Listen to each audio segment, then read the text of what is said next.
All right, everybody, good afternoon. Hello, hello.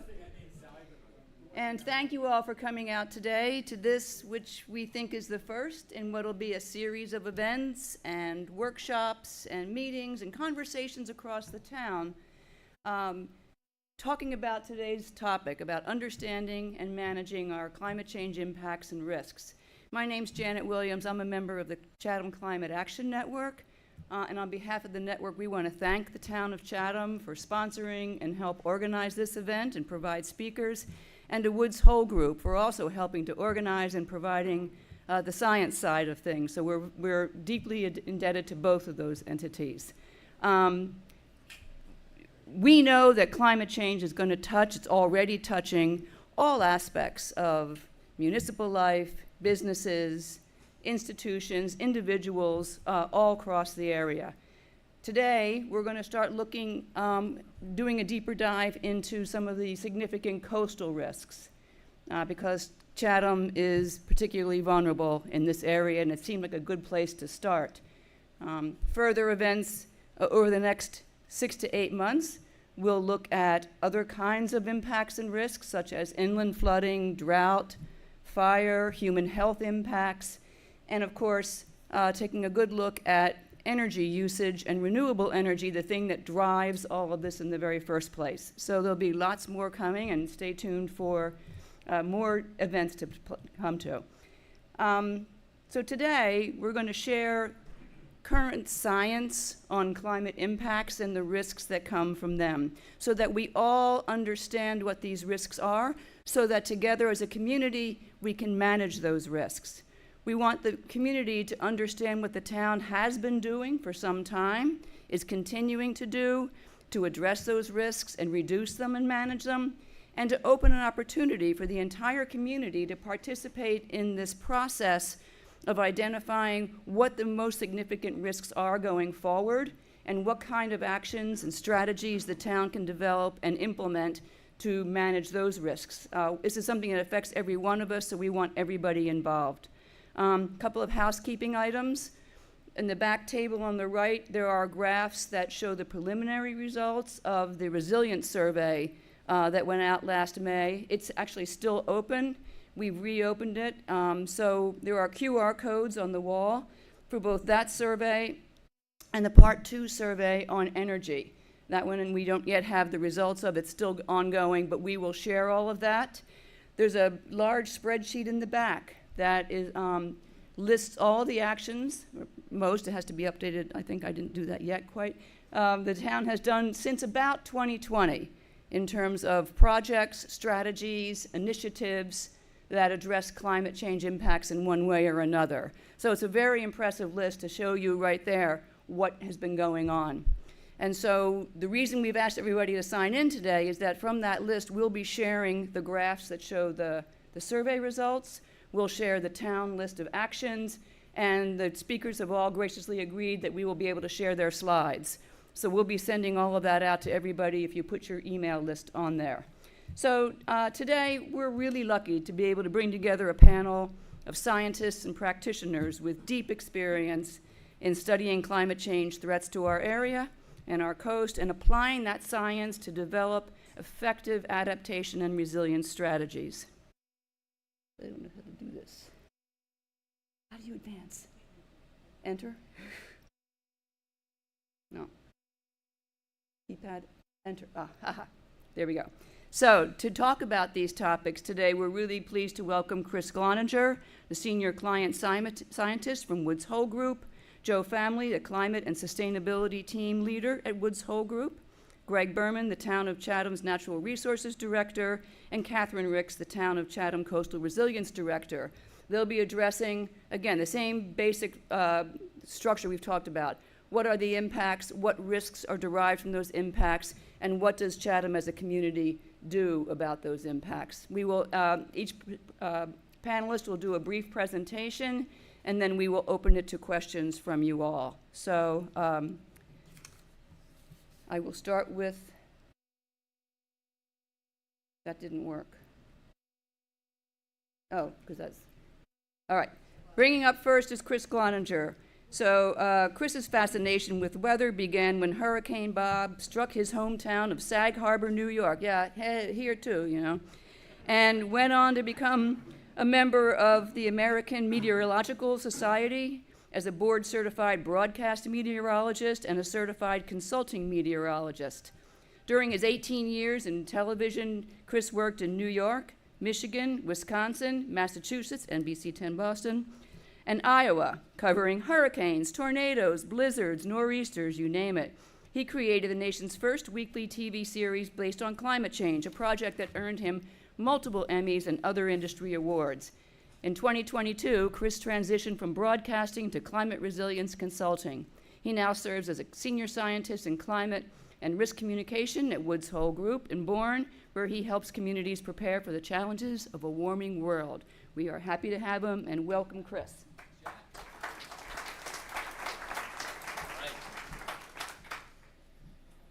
Thanks, everyone. Great to see so many people here in this room. Every time I do a talk on climate change, it's really an excellent sight to see a room filled as opposed to just a couple of people or a handful of people, because it is such an important issue, and to have this much engagement really is critical. So as Jenna mentioned, I did spend time in TV, about 18 years of my career as a meteorologist, and many of those years covering climate change and the impacts of climate change, including right here in Massachusetts. And that is how I acquired my new role at Woods Hole Group. At the time, I covered their groundbreaking state-of-the-art hydrodynamic probabilistic flood modeling that they did, basically the Massachusetts coast flood risk model. And at the time I was at NBC Boston, they came out with their findings. I covered the story. We kept a dialogue going, and fast forward a handful of years, and that's where I'm working now. It really is a fantastic group that I work with, and I'm fortunate to be with one of my colleagues here today, who's going to be talking about some of the findings, the Massachusetts coast flood risk model. And when Janet asked me to speak, it's more on the science of climate change, because even here today, there's still a lot of misconceptions, and hopefully this presentation, this part of the presentation, can help answer some of those questions. And one of those is, how big of an impact do humans have on climate change? That's a great question, and I'm going to show a couple of graphs here, but the most effective way to show the human impact is a graph that shows two variables plotted on the same axis. And you can see we have global temperature anomalies based on the pre-industrial revolution temperatures and carbon dioxide emissions. So if you look there and you see on the graph, carbon dioxide goes straight up and temperature goes up and down, but the general trend is up. I like my presentations to be interactive. So, anyone want to take a guess what the ups and downs are with temperature? Any weather geeks in here?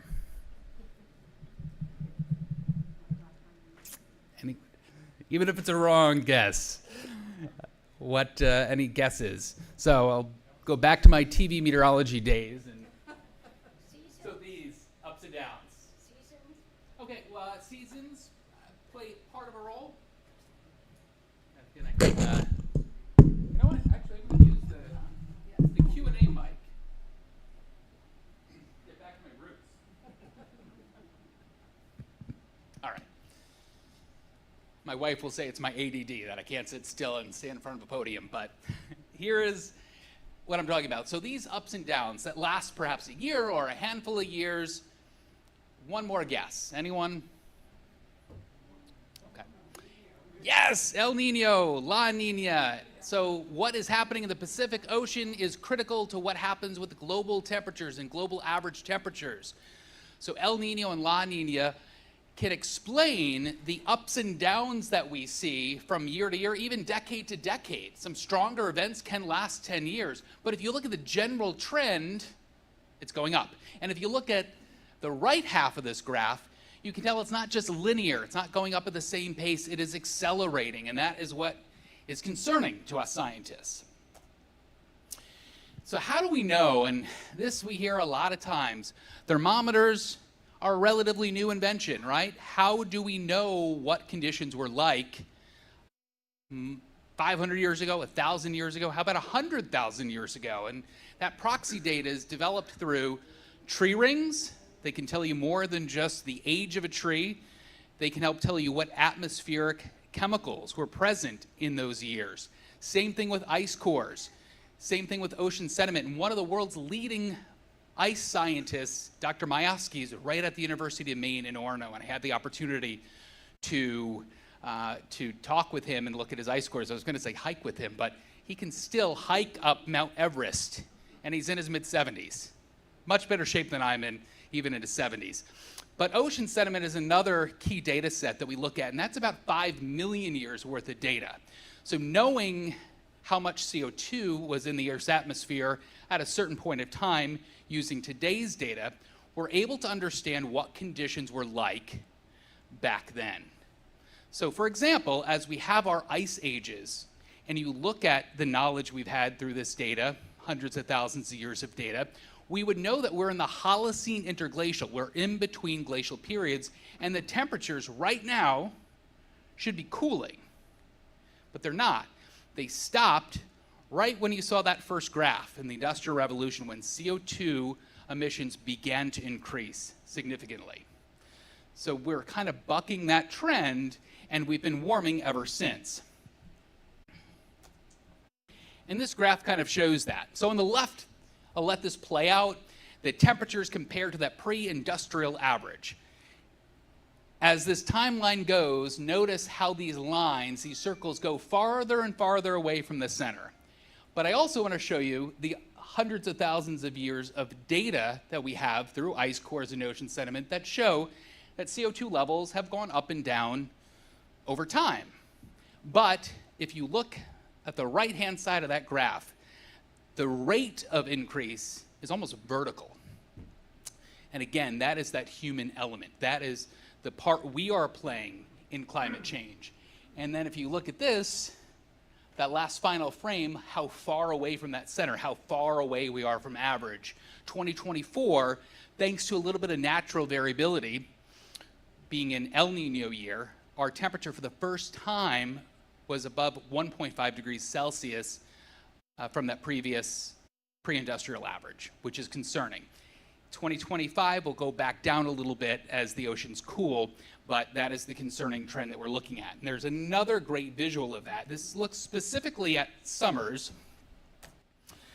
but I'll advance this. And notice, even in the late 1800s, there's an even amount of red and blue, temperatures that are above average and below average.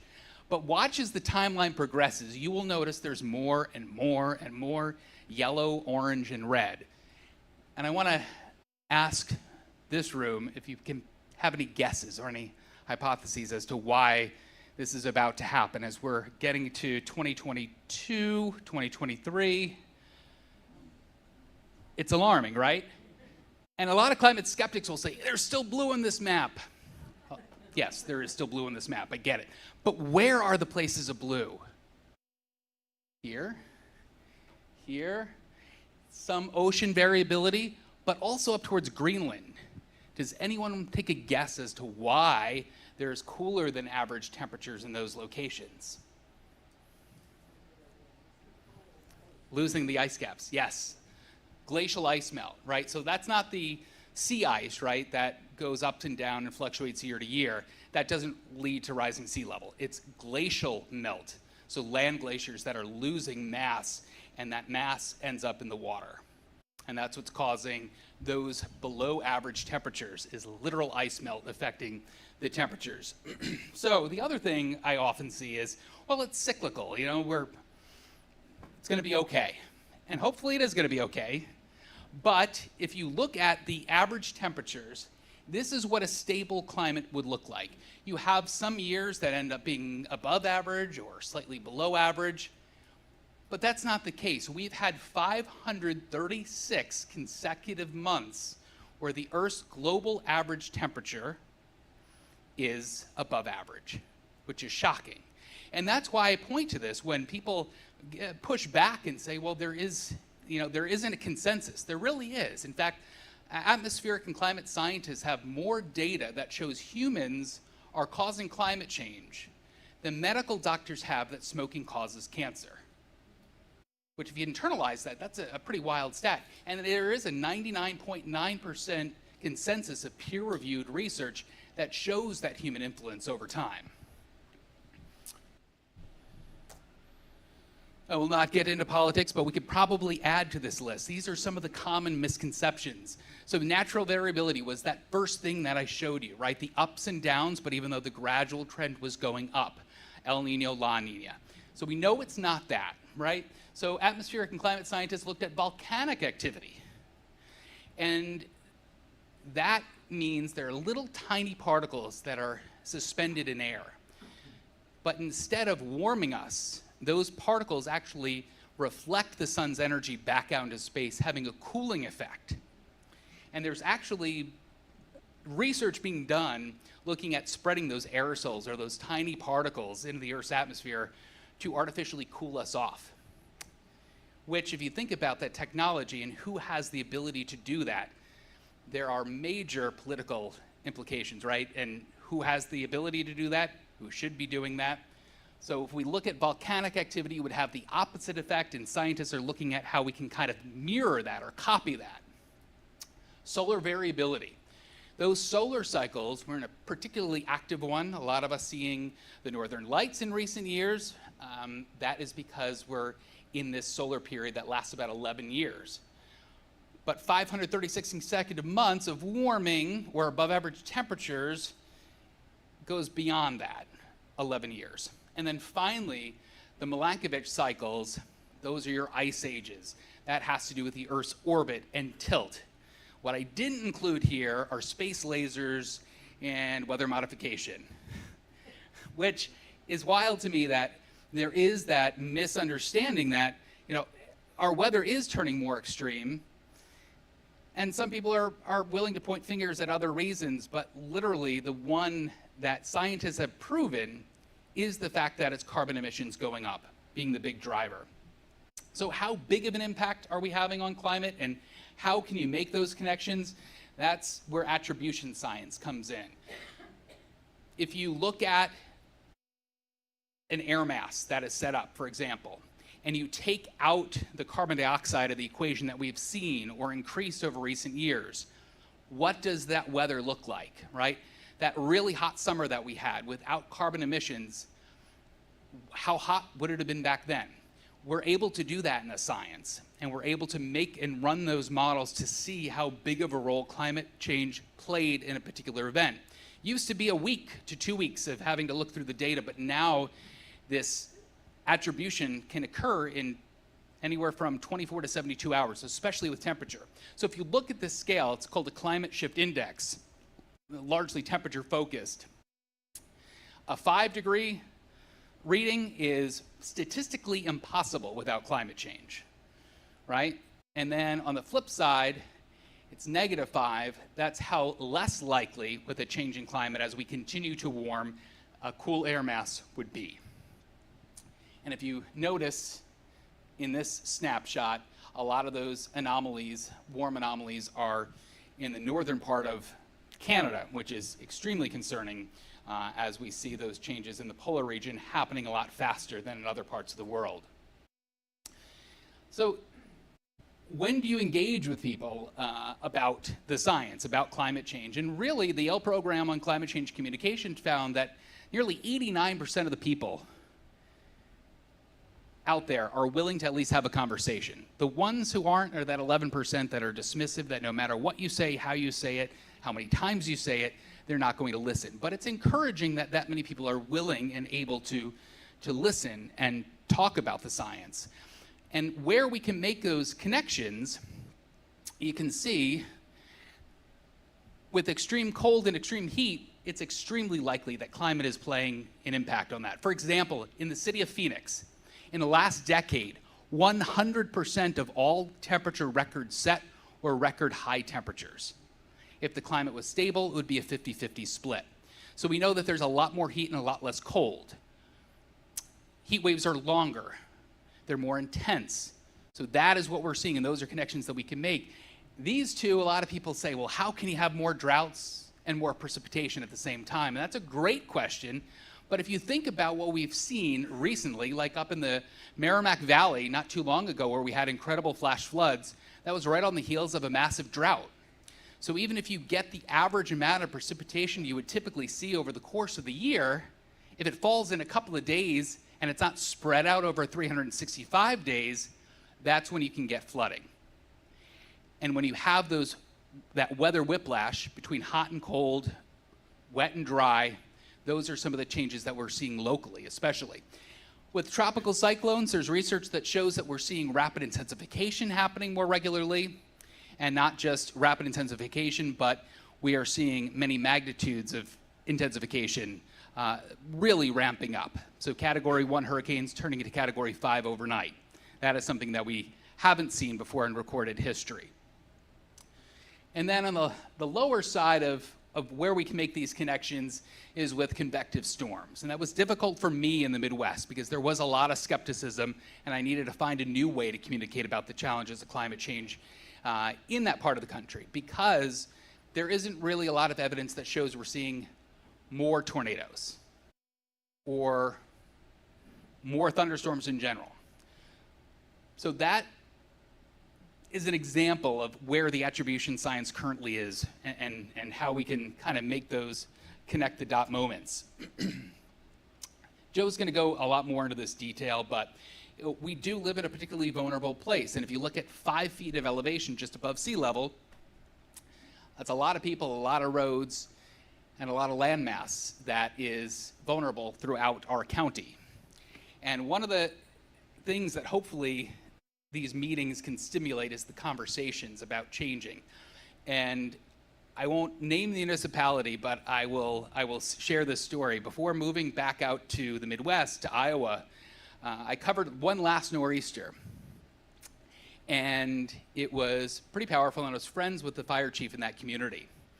And he said to me, you know, this is a great place to go live for the 5 o'clock newscast. And there was a house for sale there. And I love sharing this story.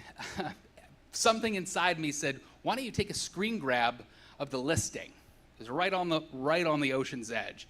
And it was your dream beachfront home, something like $1.75 million. The next day he called me and said, Chris, it did not survive the nor'easter. So my instant reaction was to pull up my phone and check the listing again. I will give that real estate agent credit. The next morning, he changed it to build your dream beachfront home. And they took $150,000 off the listing price.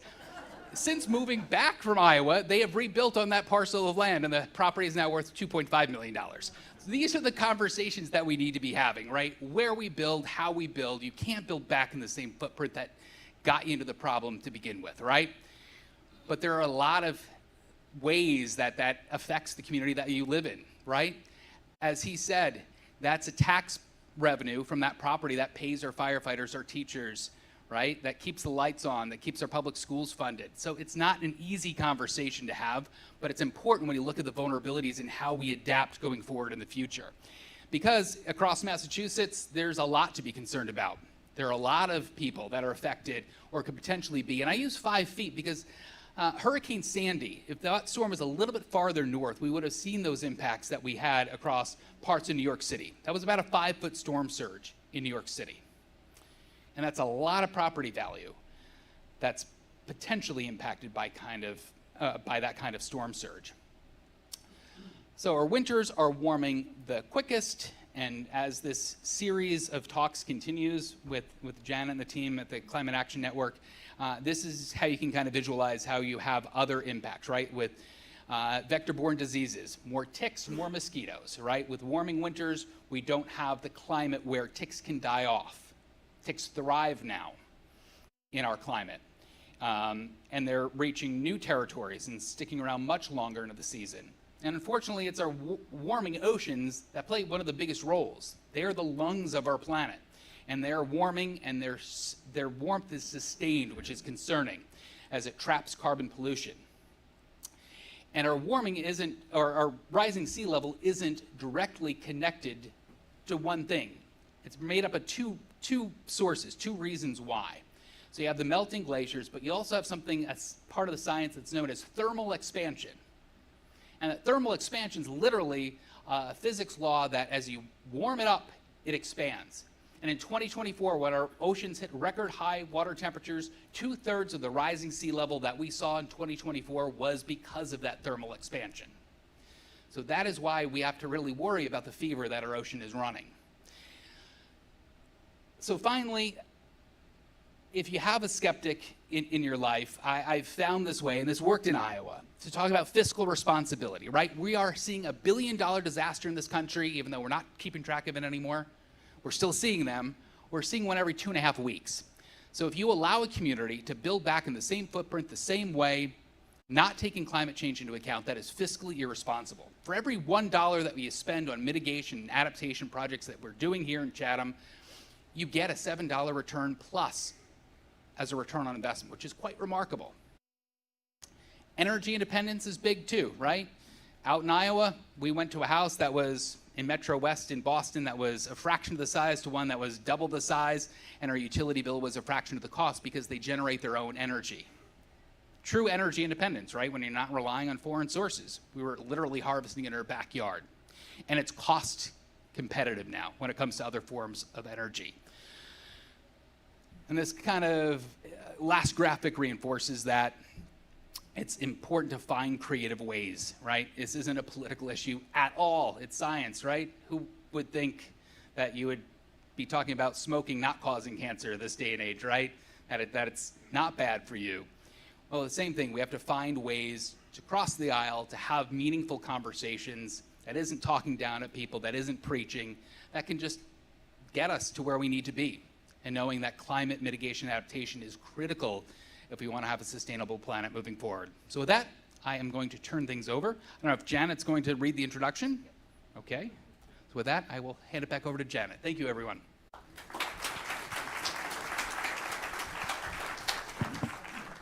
Thank you so much, Chris. That was great. Next, we're going to welcome Joe Family. Joe Family is a senior climate resiliency specialist at Woods Hole Group with 25 years' experience in environmental and sustainability planning. He develops coastal vulnerability, risk assessments, and adaptation resilience plans for public and private sector clients, and led the technical analyses for the Cape Cod Low-Lying Roads Project in partnership with the Cape Cod Commission, including Chatham's own low-lying roads assessment. So welcome to Joe.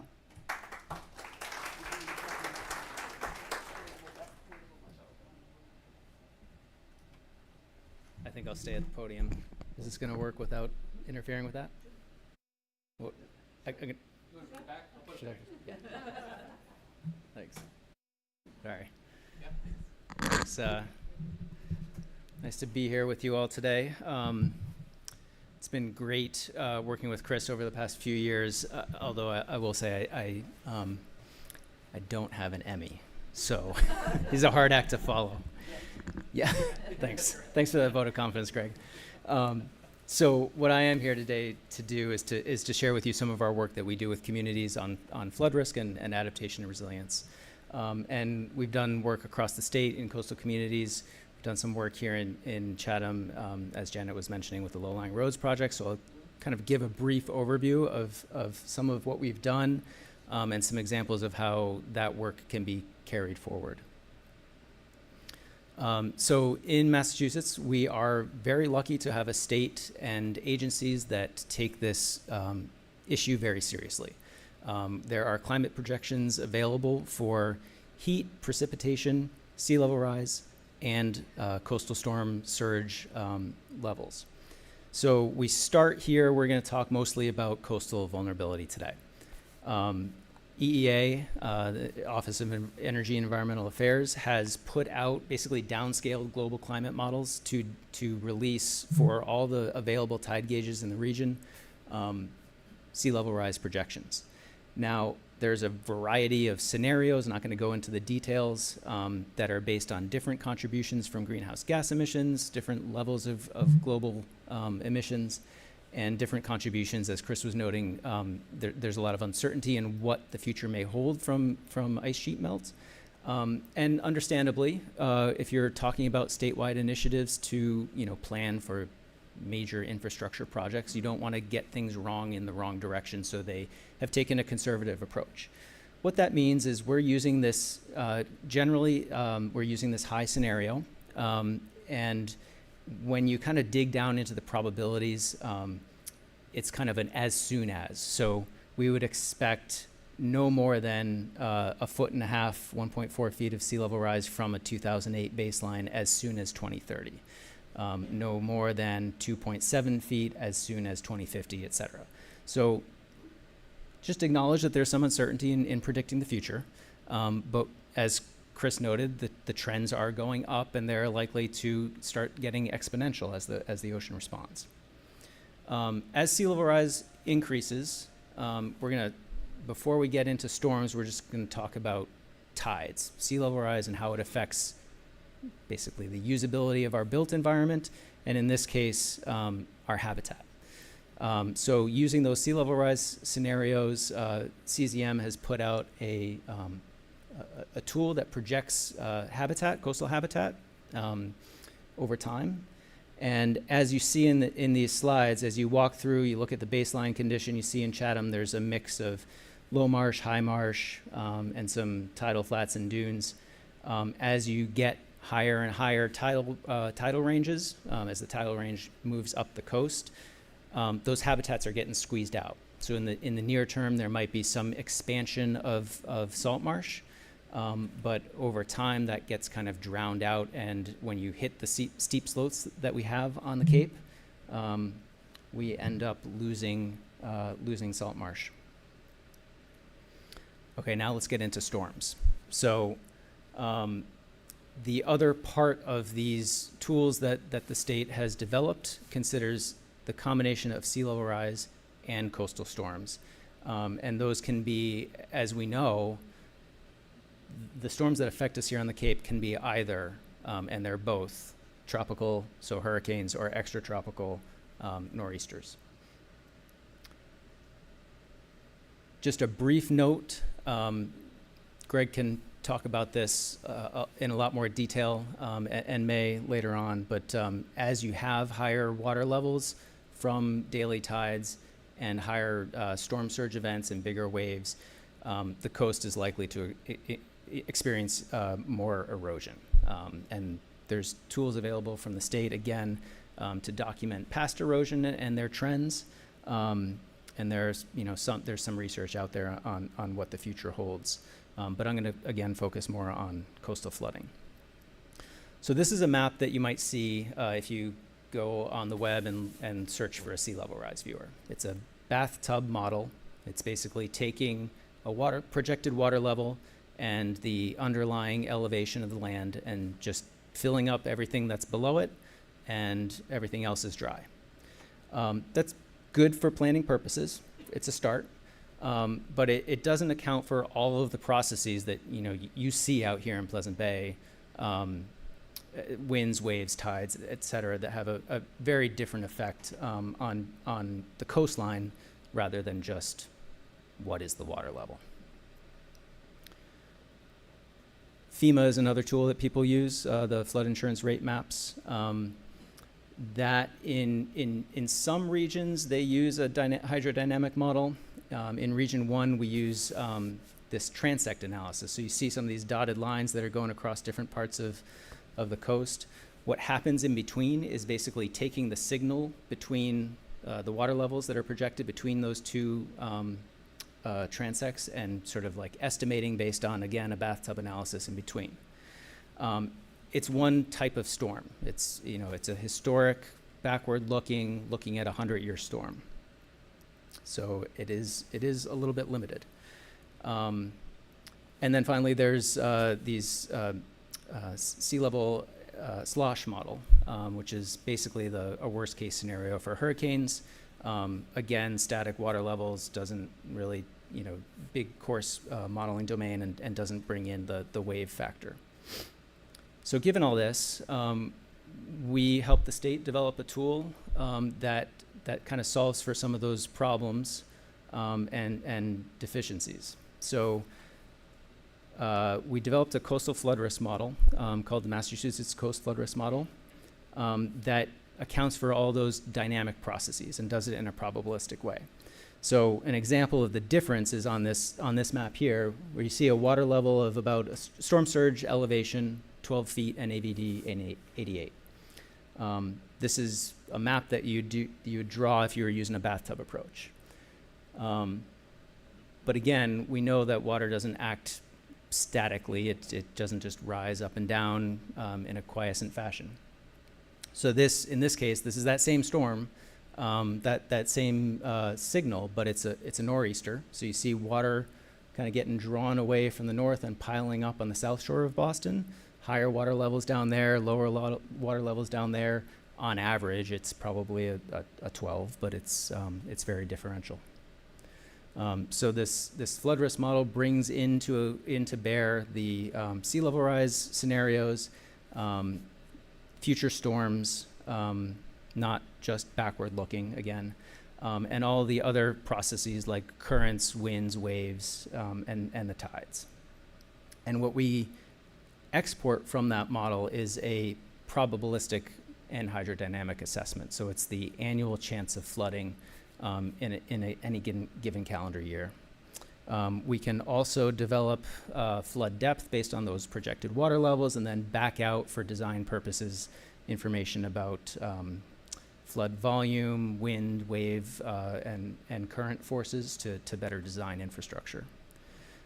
It's a pretty highly resolved model, so in developed areas it can get down to like a 3 to 5 meter resolution, and then we can extract information at any one of these nodes to get a range of water surface elevations for any given annual probability. This is what it looks like. We have a couple different data products. This is annual exceedance probability. And so as you're going through the rainbow, the highest probability is in blue. That's 100% water level. That's going to happen at least every year. The 1% annual chance exceedance probability is the light green, so sort of similar to what FEMA is projecting. And a very extreme, low probability but very intense storm would be the pink, the 0.1%. That would be like a 1,000-year recurrence interval. Adding into that with sea level rise, what we see as we walk through these scenarios is that the extent increases and the probability increases over time, because we have more frequent and more intense storms riding on higher average water levels. There's a lot of numbers here, but I think it's important. Just because you have a low probability event on an annual basis doesn't mean you don't have to worry about it. Because as you multiply that probability out annually and think about cumulative risk over time, especially over time of, in this case, a mortgage, or in other cases, 25-year, 50-year infrastructure,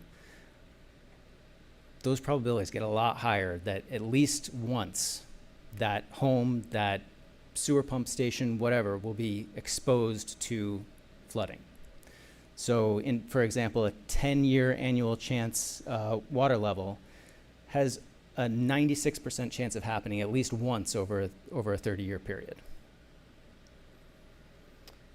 So how do we bring these projections of water levels down to the ground and assess risk to set us up for developing adaptation plans? One example of that is what we did with the Cape Cod Commission for the low-lying roads assessment. We basically took the water level associated with the different probability levels and compared that to the ground elevation for roads across Cape Cod. And you see the water level with those same rainbow colors projected on the bottom there, and you can kind of see it in plan view in the middle, and then another cross section on the top.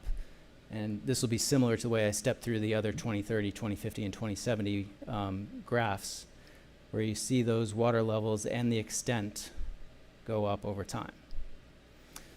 So we did that for all the communities in Cape Cod. We developed the chance of flooding on an annual basis for all the roadways. We also worked with the commission to develop a a criticality framework. So how important is this road to community function? We looked at things like emergency and community emergency services, vulnerable populations, how much the road is used, and whether or not it's like serving a critical business area, and like activity centers that people need to go to get their resources. And we combine those two factors. So probability and multiplied by criticality gets you risk. You may have something that is, moderate on the probability scale, but high criticality, and you might still want to act. So we applied that across town. First, what we did, I'll back up for a second, we also looked at high tide flooding across the region. So comparing those sea level rise projections and comparing that to the elevation of the road network, we summed up the road mileage that might be exposed to that high tide flooding, so you can really get an example, a sense of potential restricted access on a daily basis, and that has implications for usability of areas of towns and access to communities and isolated homes.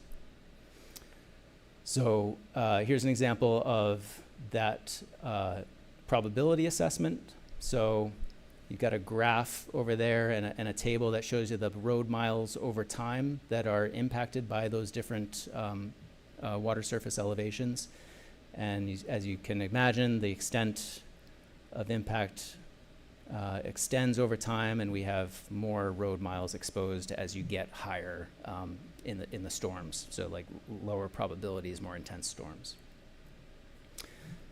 Criticality, and multiplying that through, this is how we try to help communities prioritize their investments in adaptation over time. So we're looking for the highest risk, which is a combination of probability and the impact of that flooding, to help make a list of, in this case, road segments that the town might want to consider some adaptation and the critical point at which action should be considered. What do we do about it? So I'm not going to get into the specifics of every single roadway adaptation that we proposed across the Cape, but we took a general approach of in this work, there's basically 4 categories of things you can do. You can avoid that flood risk. Very, very difficult to do in already developed areas. You can retreat. You can move back. We did consider that in a few examples of roadways. There might be some space to move the road back. There might be an alternative route. But in a lot of cases, retreat is also hard because we have invested in these areas and built infrastructure around them. So a lot of times we're talking about either accommodation or protection. So letting water come in and being able to recover better on the other end of it, or keeping water out. And this applies to more than just roadways. Some types of things we considered for roads would be like traditional engineering solutions, where we kind of build a wall or build a sheet pile to bring a roadway up. Nature-based solutions like a dune or coastal bank and salt marsh to reduce potential wave action. And some what we call hybrid approaches, where we may use some hard infrastructure to elevate a road, but we're also upsizing a culvert and hopefully combining it with a salt marsh restoration or migration project over time. When we're talking about buildings and communities, there's a similar suite of strategies that you can do to either protect or accommodate this flood signal. So there's things like elevating homes. I'm sure you've all seen that out around the Cape. We have that in Falmouth too. You can do wet floodproofing, which is letting water come into the homes, making sure that the hydrostatic pressures are equalized, so you're not risking damaging your foundation, and then everything drains out. Hopefully you've elevated all of your mechanical equipment so that it doesn't get damaged in the meantime. In the commercial setting and sort of institutional setting, because they're not residential structures and they might have more robust construction, you can do dry flood proofing, which is more putting up barriers, temporary barriers to keep the water out. There's a lot of other things to talk about in there, but I won't get into the details. At the site scale, again, there's things you can do with traditional engineering to basically keep water out or elevate your development and your infrastructure above it. You can use nature-based solutions to either slow or prevent flooding. There's a couple other strategies there about using parks and open space to accommodate flooding and retreat. So one example of applying these assessments and strategies at a community scale, not just focused on roads, was a recent project that we completed with Provincetown to develop their coastal resilience plan. We went out in the field, in many cases, to document the critical elevations of town-owned infrastructure. We looked at elevation certificates in some cases, and then we also used available LiDAR so that we didn't have to survey every single thing in town. And again, compared those water surface elevations to those critical elevations to figure out what probability level each building in town or each critical asset would be impacted. We did that for all of the buildings in all the neighborhoods of Provincetown. And as you can see, those reds get higher, and in some cases we have risk of long-term high tide flooding impacting some areas. On the asset level, we have, I'm not going to get into detail on this either, but we have water levels associated with each probability level that we compare to whatever we've measured in the field. As the point of impact could be like an electrical panel on a pump station. In this case, they're on the bottom, that's Provincetown's town hall with their lower level. So once water might crest that sidewalk, it's going to run down into the basement where they have town staff offices. We brought all this information to the community, shared it on multiple occasions. We talked about flood risk. We talked about their preferences for adaptation. And we kind of co-developed solutions and arrived at this flexible and layered approach where we can use a menu of strategies, both hard infrastructure and nature-based, to deal with flooding. And we looked at that in transects across town. We looked at overtopping from waves. We looked at habitat. We looked at stormwater as well, because when you have higher water levels from the coast and you have drainage systems, those get backed up and you have some other problems if you have a joint event with rain. And so we looked kind of town-wide at ways to implement these strategies across the coastline and layer them in and give them a plan to deploy those strategies over time so they have a menu of things to do and a time frame over which to act. One other thing worth mentioning is that the state has recently been working on a coast-wide resilience plan, and it's going to inform coastal planning throughout the Commonwealth for a long time. It's a 50-year plan. The goal of it is to help communities and help communities prepare. It's worth going to the Resilient Coasts website and paging through the document. There's an executive summary and a full plan. We have developed coastal resilience districts, and the idea is for those districts to collaborate. A collaboration across town, which I know you have been doing this already here with the Pleasant Bay Alliance, and identify projects that will protect communities, economic factors, and the environment over time, considering the next 50 years of sea level rise and coastal storms. And that plan outlines 10 state actions with 71 different strategies that are really worth digging into, that are intended to help communities prepare for the future. So I think with that, I'll end and thank you for your time.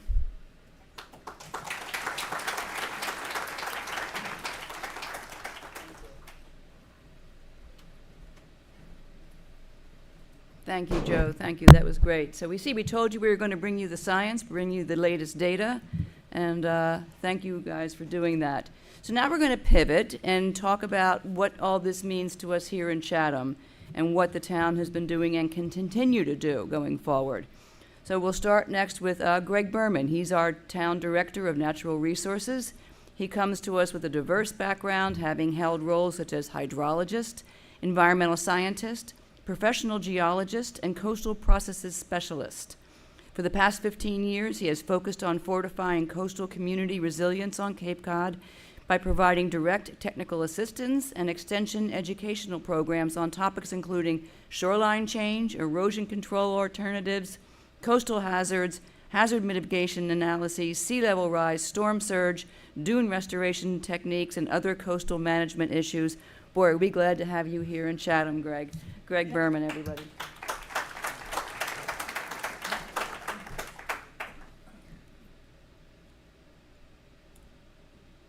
Oh, I think I did the same thing.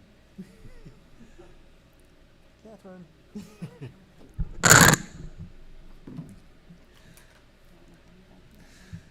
So hello all. See if we can undo what I just did. But while Chris and Joe have talked about the science, it is your town staff role to see how that science can help our everyday lives and help preserve and enhance where possible our coastal resources. Thank you so much. So this event wouldn't have been possible without a variety of partners. Catherine, what did I push last time I shouldn't push again? Because I almost did the same thing. Okay. Okay, there we go, thank you. So the overall approach in town is coastal resilience in every project. Right. So this isn't something that we look at for projects going forward. This is something that we've looked at in the past. So this particular long laundry list of activities is the one that was referenced earlier. The Chatham Climate Action Network worked with town staff to provide this list of actions. You actually have this list in the back of the room that you're welcome to go through. And we do very much encourage you to provide feedback, stakeholder input. Feel free to take a Sharpie to that table, add a Post-it if you like. It'll be collected at the end. But this is just a smattering of some of the things the town has been involved with. It's kind of the backbone of what we've been involved with and being able to move forward for planning for coastal resilience. I'm so nervous. Okay, I think if I got it once, I should be able to do it again. So, in addition to those collaborations, you probably have heard of the Climate Community Survey. Part 1 had to do with climate adaptations. There are QR codes in the back that you can scan with your phone and provide us input that way.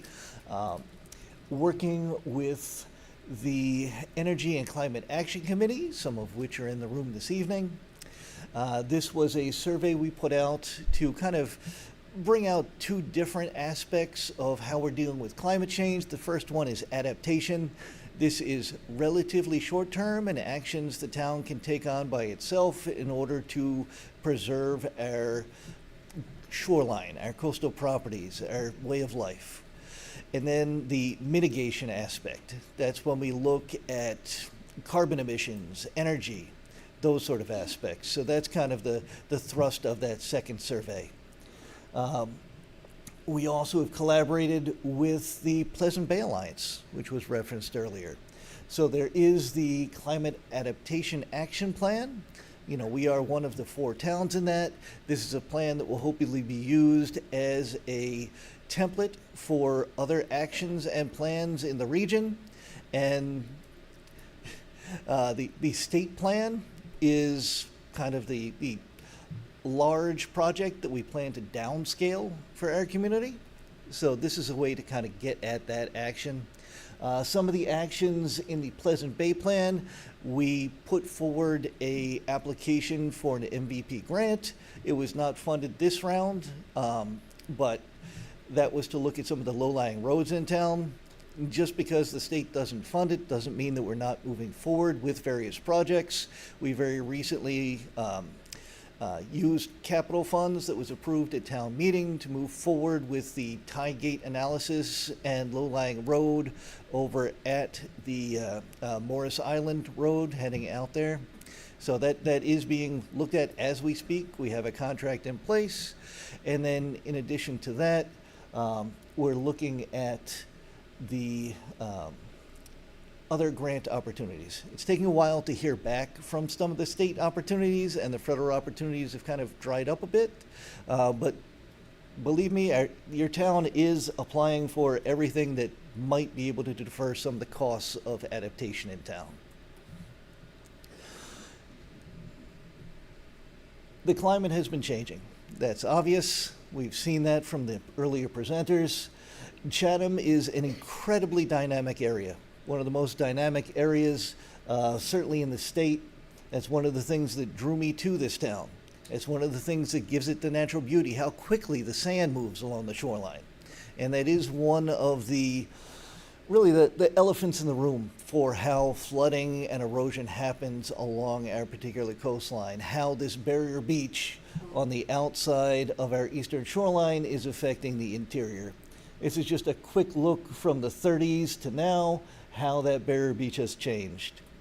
And I'll take us just through a few of the projections over time. This was from the Center for Coastal Studies. Scientist Graham Geiss took a look back in 1988. This was shortly after the 1987 break, taking a look at how that barrier beach changes over time. And then we can look at the small projection he did at that point and what it looks like during that same time frame with an aerial photograph. So he was only off by a couple of years. This is an inlet development phase, which I'll talk about in the next update to that analysis, which was in 2009, which was just a couple of years after the next break that occurred in the barrier beach. So this was our 2007 inlet. And the inlet development phase is kind of the dynamic system where things will open, things will close. You may have heard that the northern tip of North Beach Island broke off, and that's just part of this phase. Things are going to keep moving. It's not the steady state of inlet migration phase that we're all looking forward to. Here's what it looks like with the closest aerial photographs to 2009 and 2027. Again, it's not a perfect science, but things haven't moved as quickly as they were projected over that time.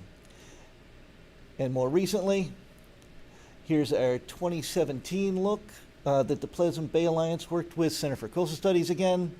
This is projecting over time. You can see the 2016 at the bottom. These are three different sea level rise scenarios. So looking at 1 foot of sea level rise per 100 years, 2 feet of sea level rise per 100 years, and then 3 feet per 100 years. So this is looking at how that may change. This is 2016, and we're going to increment down to the next, and you'll be able to see how each one of those things are changing over time. So over about 25 years, you can see that barrier beach extending further south, the barrier island kind of rolling landward and that sediment melding onto land. That's the overall time frame of that. And then we can move on to 2070. Again, it's migrating landward. They're not projecting any kind of overall break-up of the barrier beach, but it is all part of this same system. Things that may be affecting it in the future may be a change in the sediment supply from the north. Perhaps the wind patterns are pushing more material to the north than the south. That's going to change how fast that inlet migrates, and also some of the hardening of the shoreline around Chatham Harbor. So here we are taking a look at the 2037 from the previous study and what we're looking at with these various 2040s. You can see, even right now, we have a more robust North Beach Island than we thought we would have. But, you know, it's part of that cycle that will be moving southward and landward over time. So one of the things that Barrier Beach does, not just there, but the Barrier Beaches along the Nantucket Sound shoreline, is it protects our marshes. And what do marshes do? They protect us. They can do that through a variety of ways. One is actually breaking up some of the wave energy when it comes in, reducing that before it strikes the inner shoreline. Secondly, as the storm surge comes in, that's additional water in our estuary, the marsh can actually act like a sponge. It absorbs that water coming in and then can release it more slowly after the storm has passed. So what we want to do is try to preserve these marshes as much as possible in periods of sea level rise and human advancement towards the shoreline.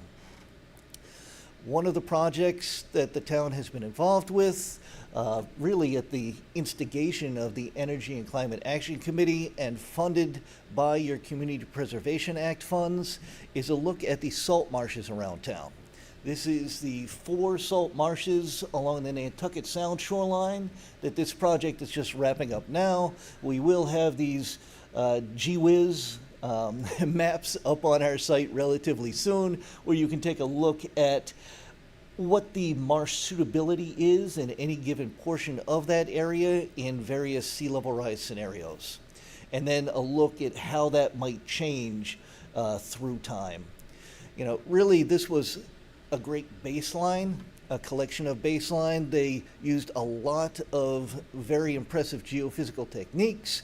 They used a LiDAR, light detection ranging, looking at topography, very high resolution topography, using stereo mapping to get other types of elevation where that didn't work, and really just getting transects, density, age dates through the marsh, through a variety of isotopic sampling in the cores, but also sediment trap sampling.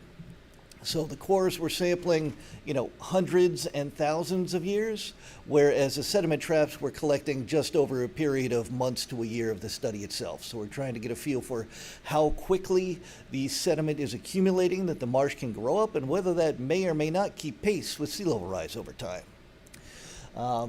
The Community Preservation Committee recommended and town meeting approved doing the rest of the marshes in town. So now there's an RFP on the street, and I believe that's closing next week. That will be for the rest of the marshes, at which point we can prioritize, get actions and adaptation methods, and take a look at when to do what in each particular marsh. So this is a way to kind of, you know, objectively and scientifically take a look to see what marshes are in danger, what they're in danger from, and what we might be able to do for them. What are the colors represented in the prior page? Oh, I'm very hesitant to go back, but that has to do with marsh suitability. It'll all be on the website when it's available, but the idea is, you know, marsh suitability in this case is determined by slope, by intertidal range, elevation, and sediment supply. So it's just an equation of those, and that it increments sea level rise over time. So you're looking at marsh suitability right now versus marsh suitability in 2050. And I hesitate to push any button other than the one Catherine told me was safe. Another thing the town is working on is a wide variety of planning efforts. So right now, which one is that? So the one furthest on the left there is our multi-hazard, I believe that's our multi-hazard mitigation plan, or perhaps that's our MVP. I should have brought my glasses up here. That's our MVP plan over there? Good. So MVP is a Municipal Vulnerability and Preparedness Program. We will be undergoing a new analysis and report this upcoming year. That'll be MVP 2.0 as part of the planning process. That's actually going to have a pilot project built into it in addition to updating, so look forward to that. There will be opportunities for stakeholder engagement throughout that process as well. In the middle, that one is our hazard mitigation plan. That's undergoing an update as we speak, and there is another QR code in the back if you'd like to take that survey. And finally, our open space and recreation plan is another one that's undergoing work right now. Open space is essential, especially in the town of Chatham. Our floodplains are open space, and how that plays into the overall idea of our natural resources being storm buffers and ways to adapt to climate change. Very simplistic cartoon. Today, it's going to cost something to adapt, very simply. But, you know, even not doing something is going to cost us into the future. When a storm hits, it costs the town itself money, it costs individual property owners money, and adapting now is much money well spent. And I feel like the town has kind of understood that through time. There are a variety of studies from federal sources. I believe HUD is one that shows the cost of mitigation is a massive benefit. And then just wrapping up with the last couple of slides here. There's a lot of things moving, but one of the ideas when we talk about climate resilience everywhere is the idea of adaptive management. When Joe was talking about various sea level rise assumptions and scenarios, you know, when you're building a sewer pump station, or let's say a nuclear facility in some other town or state, you really need long-term projections, and assuming 2100 and various aggressive sea level rise scenarios are very important, because once you build it, you're not going back and changing anything anytime soon. If you're doing some other green infrastructure type things like living shorelines, marsh restoration, those are things that need to be tweaked and adapted on a much shorter time frame, so you can actually plan it out 5 or 10 years and then reassess where things look. And then as we're looking at these projects, we want to have triggers. So what's actually going to bump us from one adaptation method to another adaptation method? So as we look forward, that's something we want to build into every project in town. And that is one of the reasons that we changed the job description and retooled the coastal resource director to the coastal resilience director. You know, it's not that Ted was not doing things related to coastal resilience, but the fact now is we can't not very formally and, you know, intentionally look at the resilience of every single property, every single project that we're working on.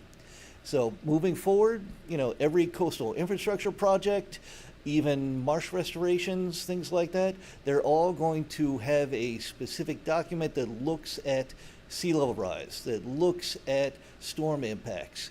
So this is something that we're going to be intentionally looking forward to and being able to document and let people know this has been addressed and looked at and will be continued to be looked at for projects through time. This isn't, you know, set it and forget it. This is something that we need to look at for every project as we move forward, and that's it for me.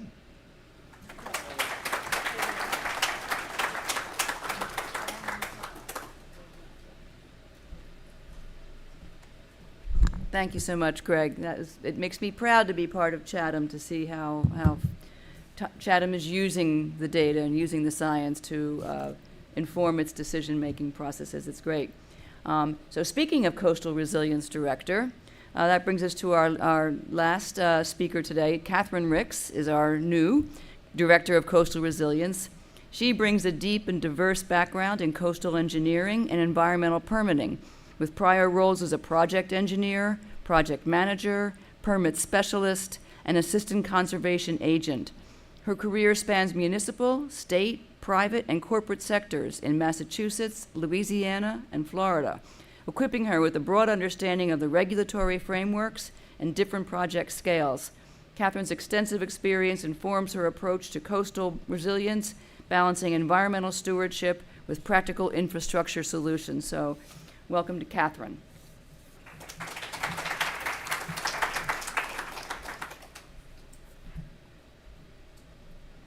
Good afternoon. Yes, some people call me the new Ted. Slightly different name on there, though. So Ted did a lot of work, and we're doing a lot of work going forward on town projects, and we are adapting them more for resilience and looking at the future and not just right now. So one way to adapt and keep it more environmentally friendly is to have living shorelines. Living shorelines help to buffer areas without putting hard structures. And one of the living shorelines is marshes.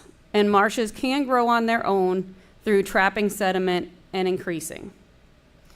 Though some examples of natural growth of sediment in marshes locally is 0.7 millimeters per year in Provincetown, 2 millimeters per year in Wellfleet, or 3.8 millimeters per year at Nauset Marsh. With a sea level rise of 3.2 millimeters per year, which we all have seen is going to increase, our marshes are not going to keep up naturally. So one way to increase that is to add sediment to healthy marshes now, slowly, and let the vegetation grow through, or to plant vegetation there. One method that has been used in projects in New York, New Jersey, Rhode Island is to actually spray sediment on healthy marshes. So it's just a small amount of sediment on there and the grass can grow through.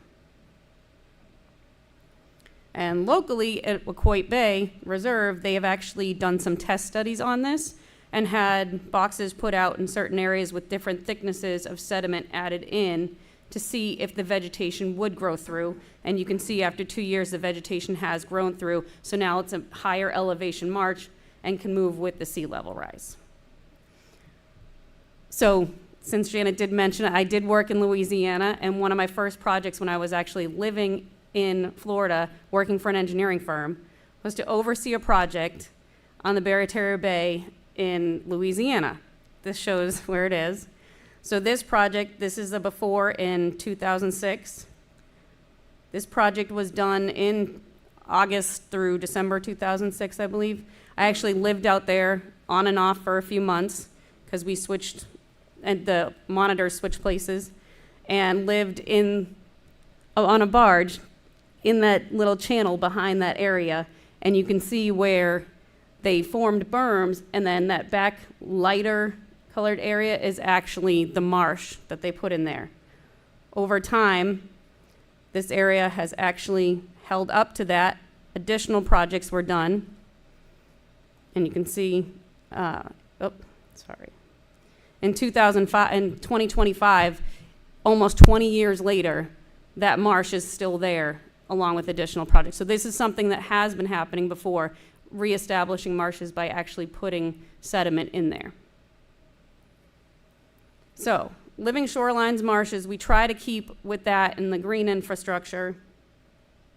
Sometimes we need to move on a little bit into the gray, the harder structures, because grass and sediment is not enough.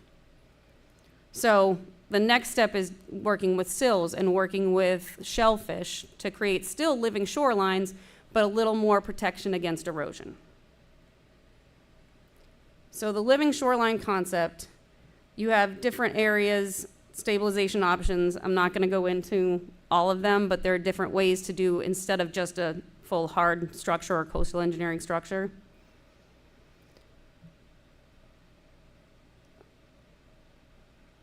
Oh, and it's okay. So, didn't go into one of the slides I thought it was going to go into, but we do have to go to hard structure sometimes, and one of the projects that we have is the Chatham Fish Pier. In order to keep this a working waterfront, we have to continue to have this great infrastructure and increase the elevation to work with sea level rise. Though, sometimes we can't go all the way looking too far forward in order to keep it a working waterfront and not, there we go. So if we were to go up to the predicted sea level rise or the flood impacts, the historic flood lines, it would end up looking like a very tall bulkhead there, and you can see it would no longer be a working waterfront. So this is one of the projects that we work with, and we will adapt over time to keep it a working waterfront and have that structure. There are other projects that Chatham has done and adapting with sea level rise, and some of you may have seen some of them. And Little Mill Pond Pump Station, I have trouble with that. Little Mill Pond Pump Station adaptation. This was the previous structure. And now the Little Mill Pond pump station has increased in elevation so that with sea level rise, that can stay there. That can continue working. The next one we're working on in that same area is Little Mill Pond Pier. That, in the next picture you can see from today, this is just after high tide. So you can see that this pier is not going to be functioning much longer as a pier if we don't increase the elevation. So we will be increasing the elevation, though we won't be increasing it too much, because then again, it will becomes a non-working waterfront. And with that, we are also going to be doing stormwater.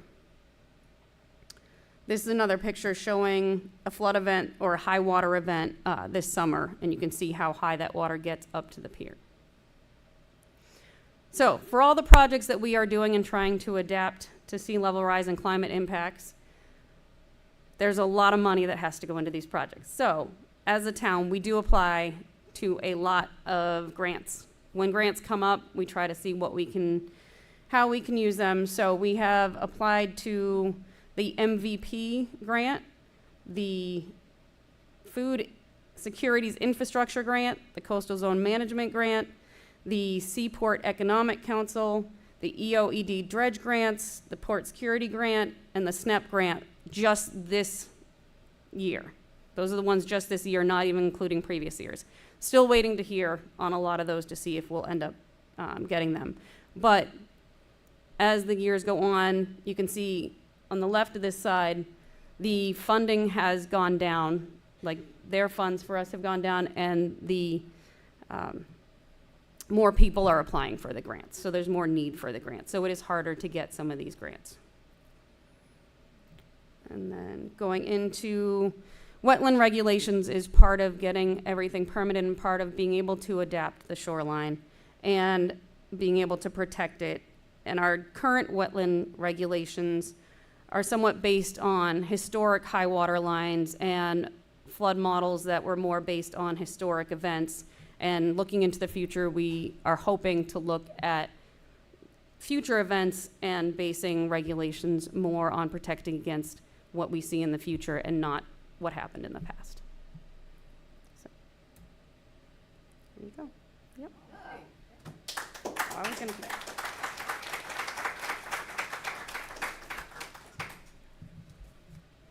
Thank you, Catherine. All right, thank you to all of our presenters. At this time, we're going to pivot and start asking them some questions, following up on some of the things that they talked about in their presentations. We have a few questions that the planning group thought we would like to ask them.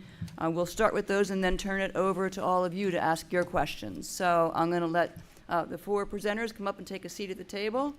And I'm going to turn the microphone over to Sarah Griscom, who will lead us through this next portion of the program.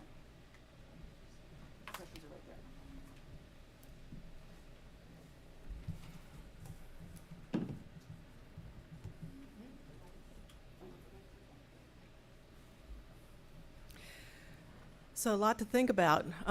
Going from the global down to the very local, it's really interesting to be able to put all these pieces together and weave the story together.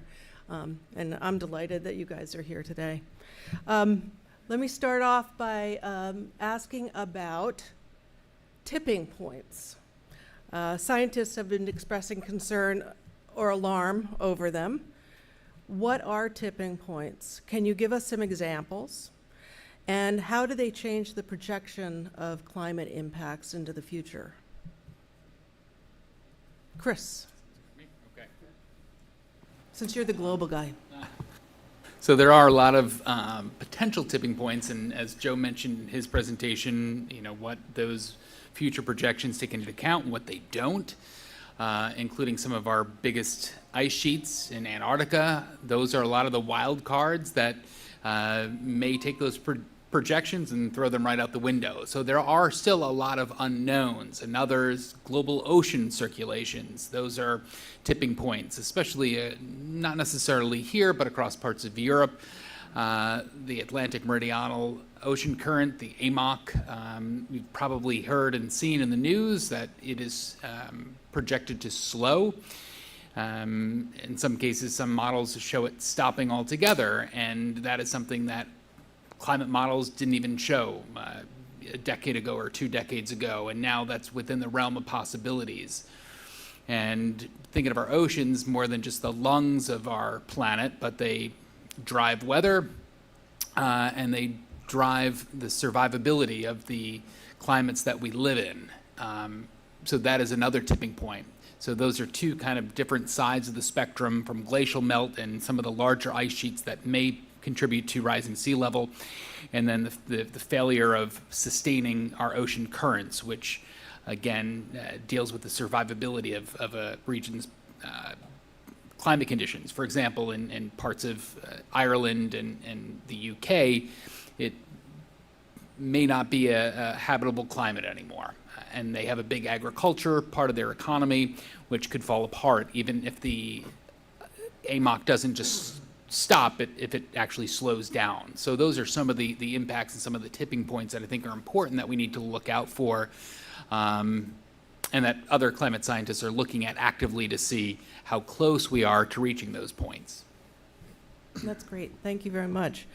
And again, if those shut down, that nice warm Gulf Stream that's heading over to Europe, that's going to have a feedback to getting colder up there, isn't that right? Definitely. Those areas, again, would not be able to sustain an agricultural economy.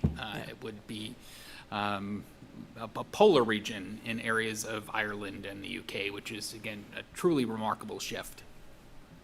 So I didn't want to start off with something so despairing, but it's important to realize that there are models, but there are some really large questions that one needs to answer before you can look 1,000 years ahead, for example. Joe, flood risk maps.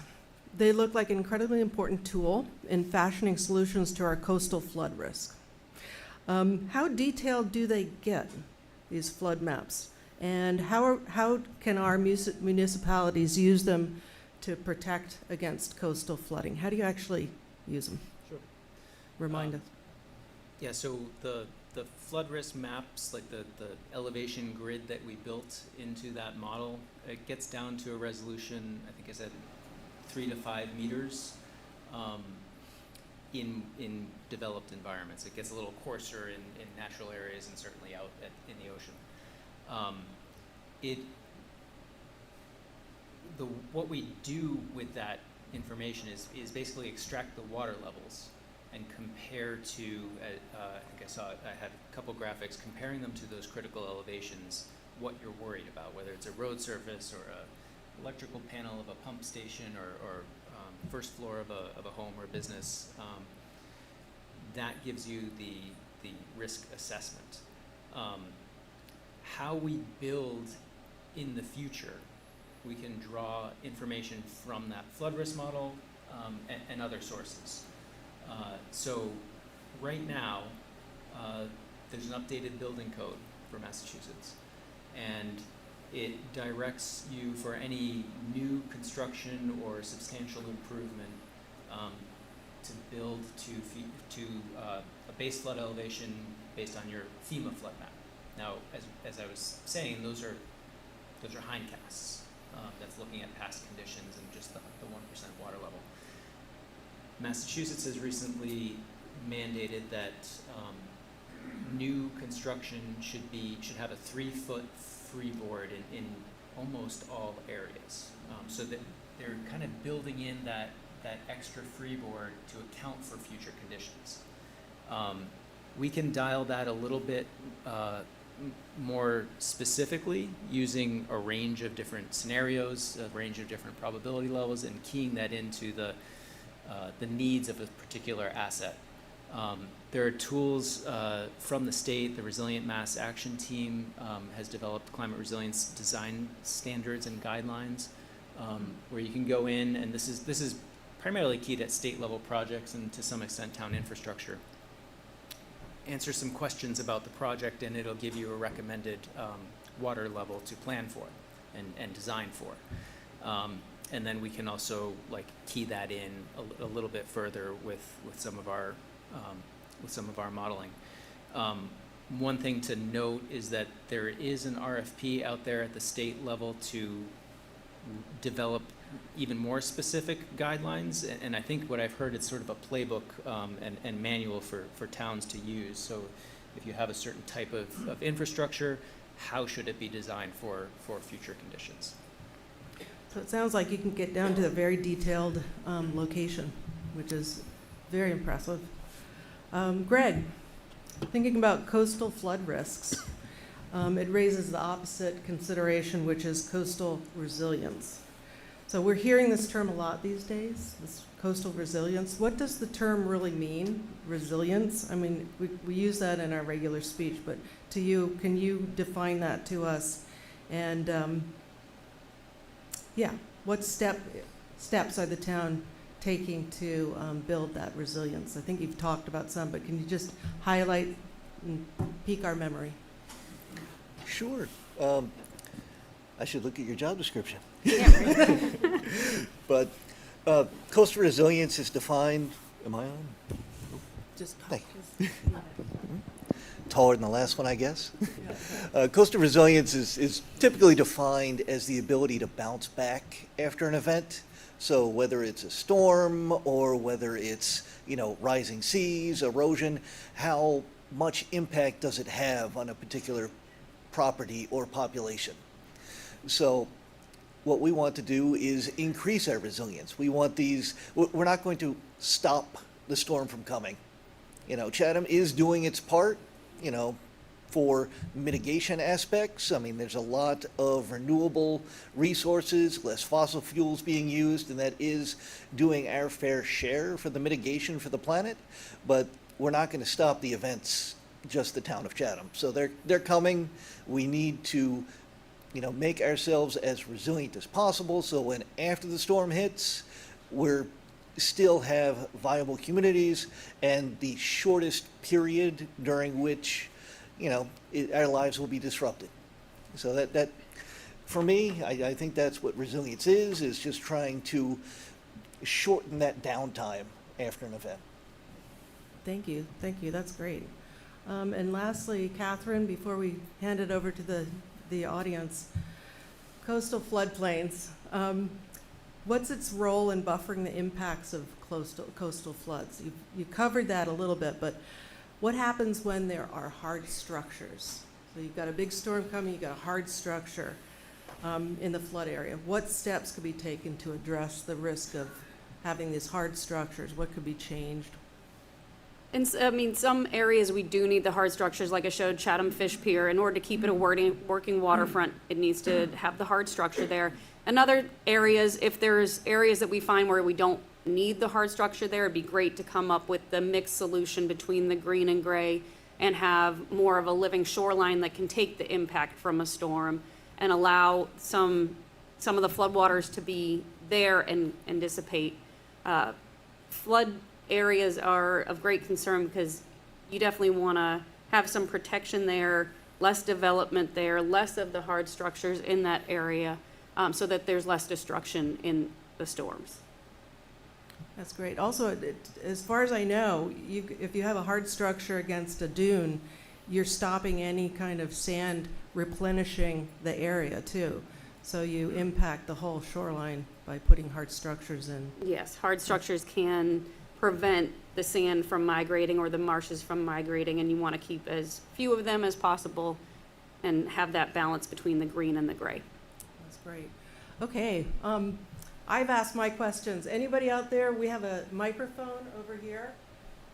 Let's start with this woman here, and then you're next. Yeah, Michelle. Just queue up. Hi, thanks so much, and thanks for such terrific presentations. Can you speak a little bit to the balance between available technology? Let's kind of take massive prevention off the table right now in terms of things that we have no control over. But the balance between available technologies versus available resources in terms of being able to address the problem, and especially perhaps locally in Chatham. Like if we had a lot more money, could we take care of the problem? Is this something that as a town, we have the technologies, but we're not applying them? and what we can do as citizens to help encourage or mitigate that balance. Thank you. Great. Oh, Do you mind- Joe's already there. Because it brings up an idea that I think is key, and then I'll pass it over to you guys, you and Catherine. Part of what we try to help communities consider is risk tolerance. And that can be a very individual conversation. What asset are we talking about? Is it a road that is like leading to a hospital that needs to be passable in almost every situation? Is it we keep going back to the sewer pump station, but that's a thing. Like, do we need our critical infrastructure to keep working no matter what it's exposed to? Or are we talking about, some other thing, maybe on the other end, extreme end of things is like a park. You can let a park flood. There's a lot of in between that, for a home in a neighborhood, you don't want it to be flooded daily. So planning for future sea level rise is a really critical concern in my mind. Storms, there's a lot of available resources and technology to either prevent flooding from coming in or prevent flooding from impacting those assets. So it's kind of tailored to whatever you're talking about. It also seems, I mean, you've got some resources versus how much can you do with those resources? So, Craig, speaking of grants. Maybe I'll kind of break it off into mitigation and adaptation again. I mean, there's wonderful innovation and technology out there. I mean, some of the really cutting edge, interesting stuff I've thought of, we're not going to have time to get over all of it. One example, in Iceland, they're actually pumping air with CO2 down into the Earth's crust where it's removing the CO2. That's one way to actually draw CO2 out of the atmosphere physically.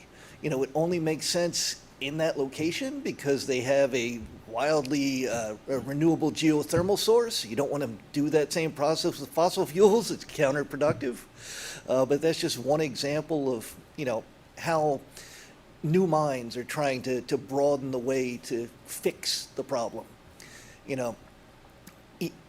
Even if the problem gets fixed, we're still locked into a certain amount of sea level rise over the next 100,000 years. So sea level will continue to rise. We need to keep adapting.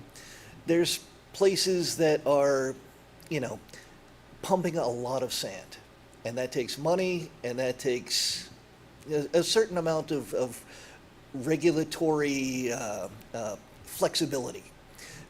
Whether it's over in Abu Dhabi is literally building islands out of sand in periods of sea level rise. I mean, there's other parts of the United States that have a much more robust offshore sand mining process.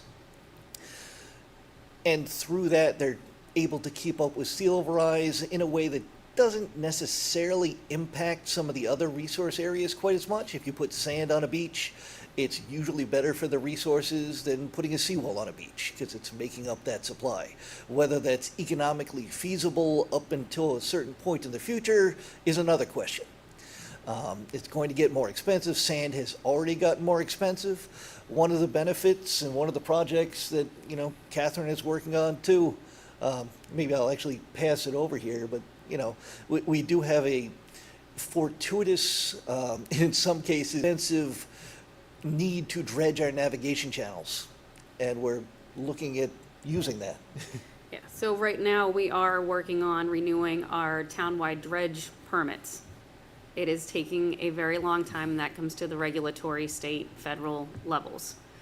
But once we have that, then it's a matter of money and timing with the county dredge, because that's a resource is the county dredge, and they have to do all of the Cape, and a lot of the Cape towns do need the dredging, not just for sediment on the beach, but to keep the channels open.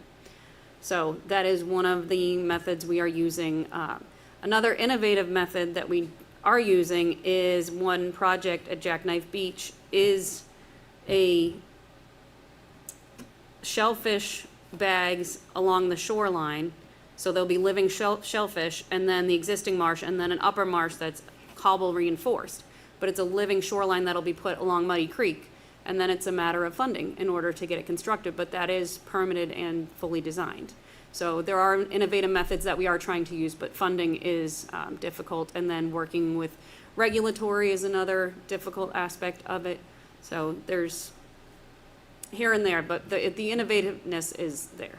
Yeah, honestly, maybe I'll tie back into that because I feel like state funding is essential for innovation. Because, you know, as a fiduciary responsibility to the taxpayers of Chatham, we want proven techniques. If the state is, you know, willing to step in and help us try out some of these things, that's really the best way to do it. And once these pilots kind of take off and we have proven track records, then it's a much easier case to take to town meeting to show that this is going to work. Great stuff. Did you want to ask your question?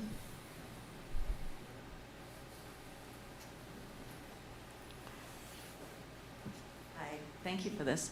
My question is about climate, but it's less about the coastline and it's regional. So, and I hope this is at least helpful to somebody else here in the room, but it's pertaining to stormwater and pertaining to the heavy rains that can overflow in the stormwater drains that have never overflowed before, even in high areas regionally.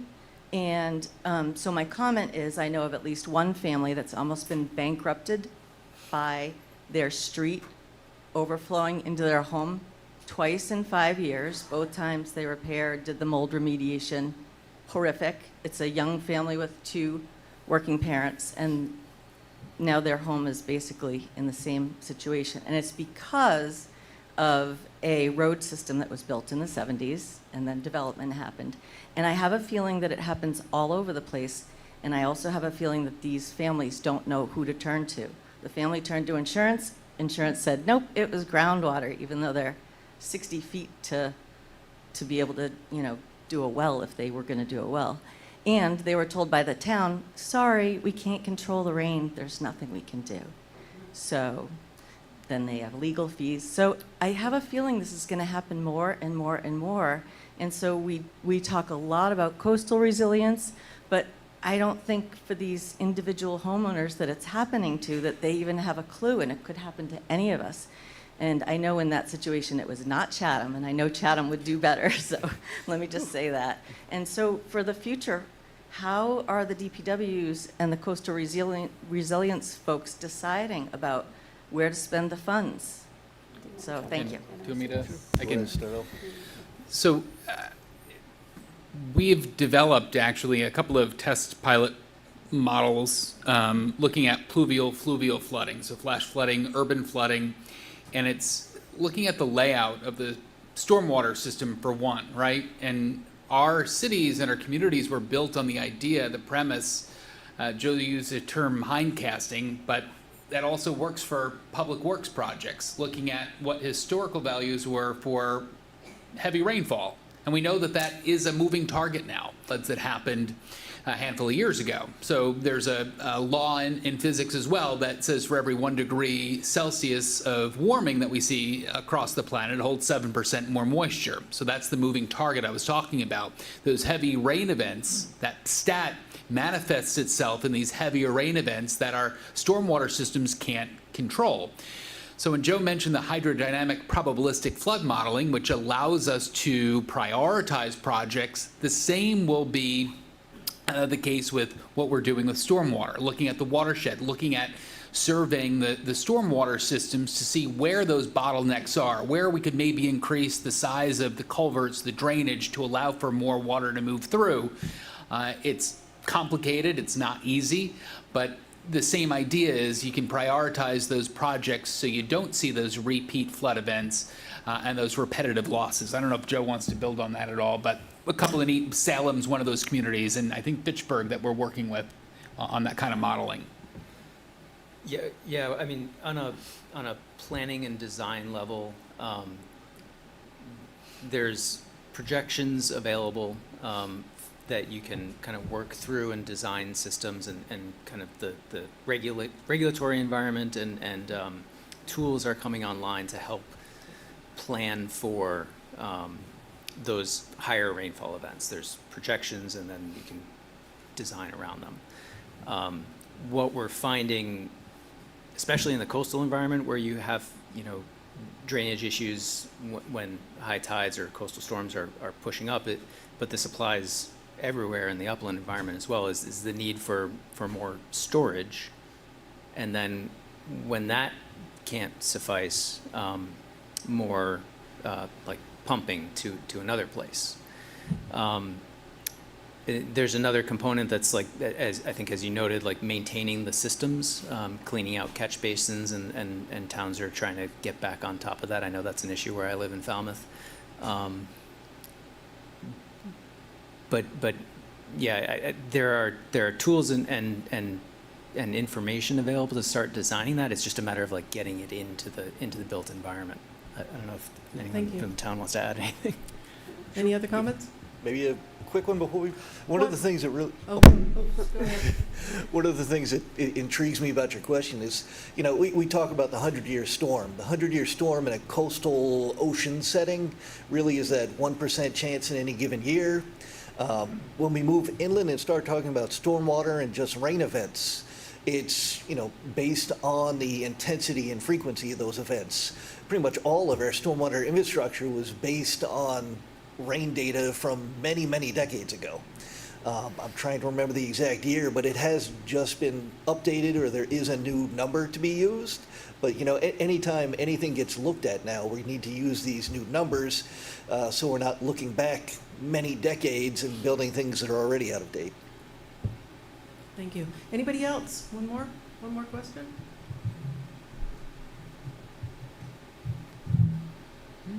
Okay. Well, thank you very much. I think Janet's got something to say, but yeah, thank you so much.